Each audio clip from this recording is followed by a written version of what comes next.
Les comics se terminent, il n'y aura plus de sorties, ça y est, les dés sont jetés.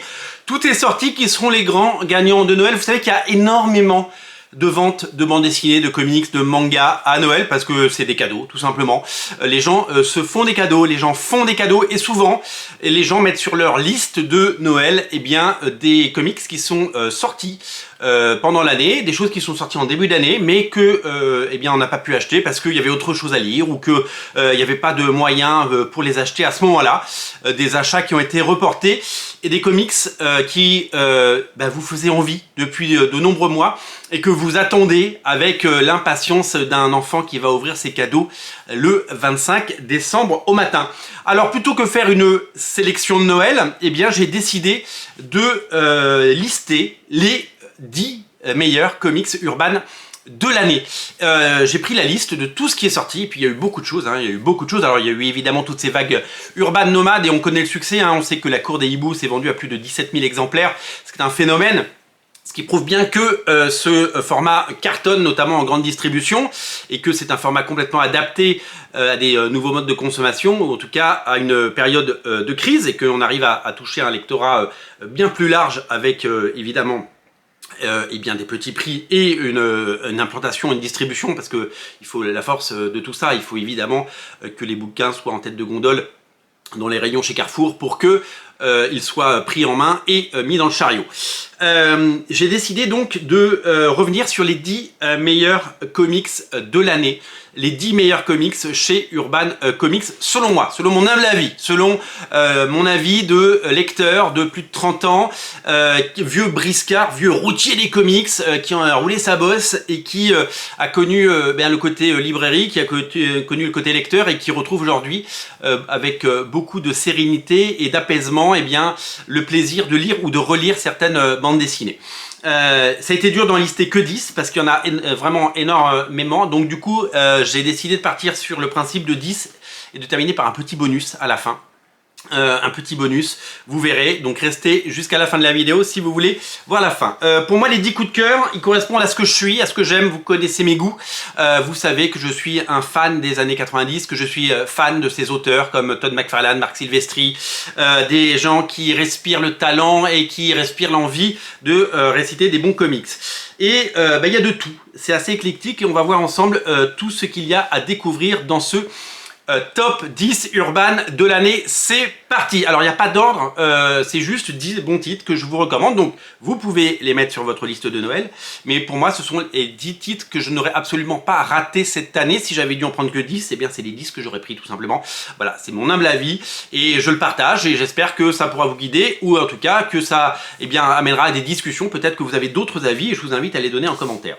L'année a commencé avec un titre que j'attendais depuis très longtemps et que je suis content d'avoir, parce que j'ai la version originale qui était sortie en 4 prestige format. C'est enfin ressorti chez Urban Comics cette année. C'est le Superman, les 4 saisons, for all seasons, 4 chapitres, 4 saisons, pour raconter non pas les origines de Superman, mais une année dans la vie de Superman, et cette année de transition où il passe de fermier dans le Kansas à ce qu'il deviendra plus tard, à son destin, c'est-à-dire Superman, le héros de Metropolis. C'est un récit qui est signé Jeff Loeb et Tim Sale. C'est poignant, c'est incroyable, c'est magnifique. Vous savez que Tim Sale nous a quittés malheureusement. Et donc c'est à la fois un hommage et aussi une ode à son talent que d'éditer une nouvelle fois ce récit intemporel, poétique, génial.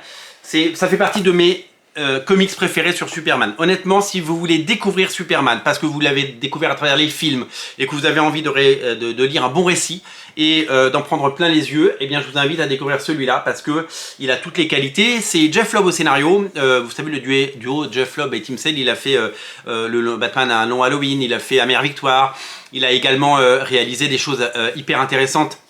Vous le savez peut-être, comme Daredevil jaune, Spider-Man blue, Hulk gris, Captain America white. Voilà, donc énormément de talent pour ces deux auteurs qui ont beaucoup travaillé ensemble, qui ont fait des merveilles. C'est pour moi un des meilleurs récits de Superman et c'est pour moi un des récits les plus poignants et les mieux écrits sur ce héros. Et quand on le relit, on se rend compte à quel point aussi Snyder est allé puiser dedans pour Man of Steel, parce qu'il y a des choses qui font écho au film. J'ai adoré Man of Steel comme beaucoup et voilà, ça fait vraiment partie de ces choses intéressantes. En numéro 2, je me suis listé, en fait il y a une sorte d'ordre un peu chronologique si vous voulez. En numéro 2, je me suis listé le Nice House on the Lake parce que ça a été une véritable claque. Donc il y a 2 tomes qui sont sortis. Pour le moment c'est tout ce qui est sorti, c'est l'intégrale pour le moment. Et en parlant d'intégrale, il y a une magnifique intégrale en noir et blanc qui est sortie avec des outils de fab assez hallucinants. Regardez, c'est gaufré, je sais pas si on le voit à l'image, c'est assez hallucinant. Donc l'intégrale elle est en noir et blanc. Mais la version en 2 tomes, le premier ne coûte que 15 €, donc allez-y, faites-vous plaisir. Énorme succès pour 2 raisons. La première, c'est qu'on est à plus de 21, on doit être à 22 000 exemplaires, c'est exceptionnel, 22 000 exemplaires pour un comics. Alors c'est un comics qui ressemble à une BD, hein, c'est chez Urban, et c'est pas vendu comme un comics, et ce n'est pas non plus du super-héros, c'est même pas du tout du super-héros. C'est très marrant parce que ça ressemble beaucoup à une série que je suis en train de regarder sur Disney+, qui s'appelle Murder at the End of the World, sur Star, vous savez, c'est une série FX on Hulu. C'est la série de Brit Marling qui avait fait avant The OA sur Netflix. Il y a des petites choses qui se ressemblent dans ces deux récits, mais je n'en dis pas plus. J'ai complètement adoré, comme beaucoup, je suis pas le seul. Les 2 choses qui nous font dire que c'est un succès, c'est qu'on est à 22 000 exemplaires et que, vous savez, je regarde le top 200 ou le top 2000 des ventes toutes les semaines, les 2 top 200 BD ou top 2000 la librairie, et qu'il y a très peu de comics, vous le savez, mais lui, il est tout le temps là. Il est tout le temps là depuis plusieurs semaines, et donc, en plus d'être un succès, il se place pour Noël. C'est-à-dire que, eh bien, il reste 2 semaines avant Noël, il va continuer à se vendre, et ça, c'est vraiment fantastique.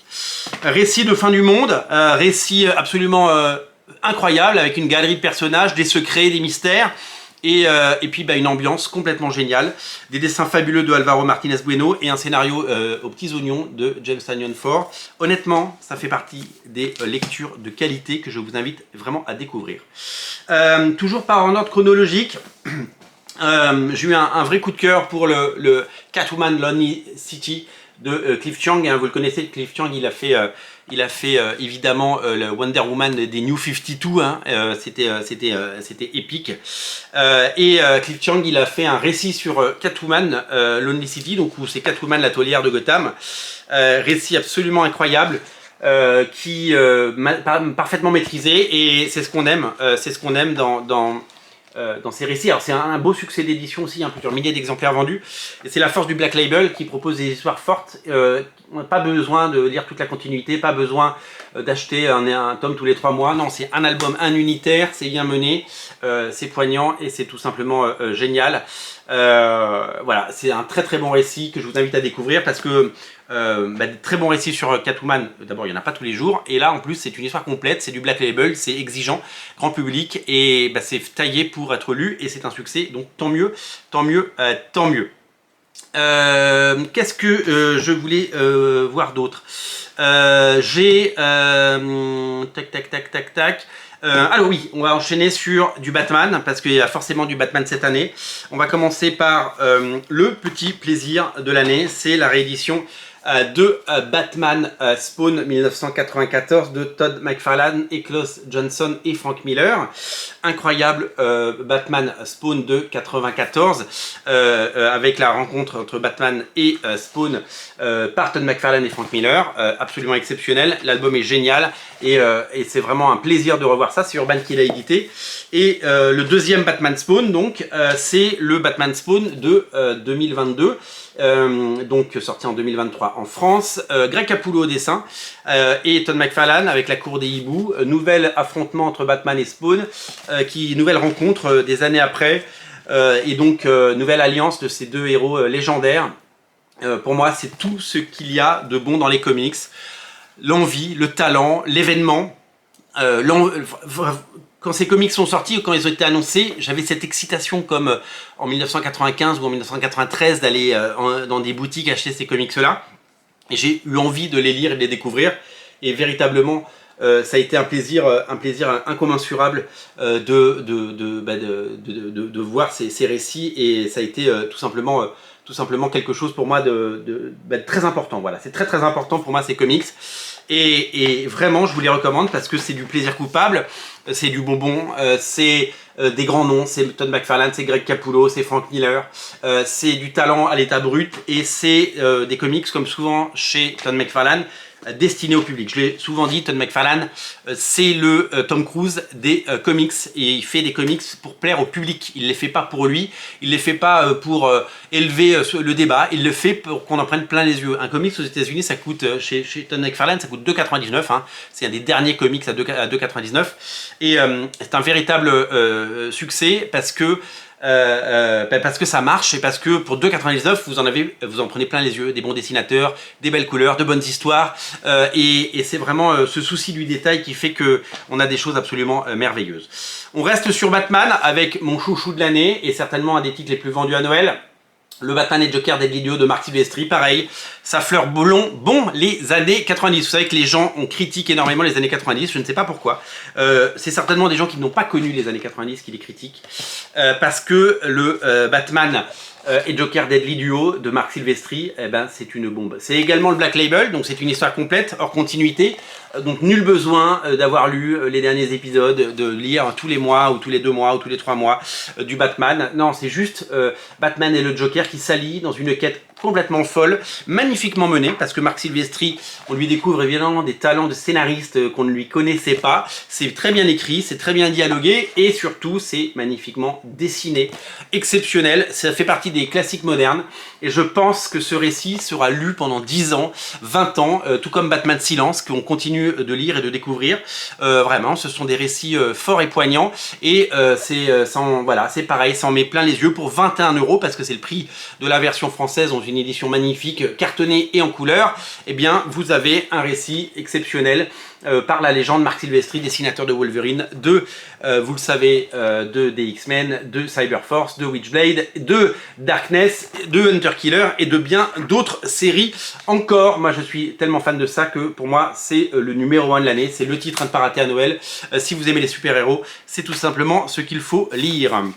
À ne pas rater non plus les Wildcats de Jim Lee, réédition exceptionnelle des Wildcats, la série culte de Jim Lee de 1992, quand il a quitté Marvel et les X-Men pour lancer sa propre série et le label Image Comics. Vous allez retrouver l'ensemble des épisodes et l'ensemble des pages et des couvertures de Jim Lee sur Wildcats. C'est à s'en décrocher la mâchoire tellement c'est exceptionnel.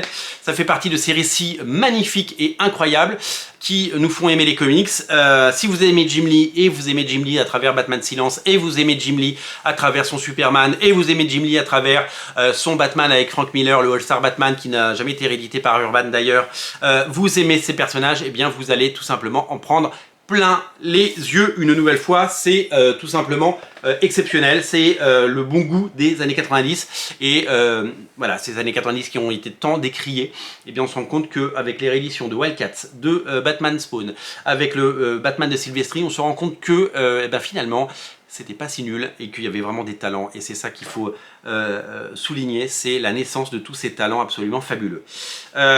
Autre tome de Wildcats, mais cette fois par Alan Moore et Travis Charest. Vous aimez Alan Moore? Alan Moore a bien été mis en lumière en cette fin d'année avec la série de Terra Obscura, avec toutes les sorties qui ont pu être faites autour de ces personnages.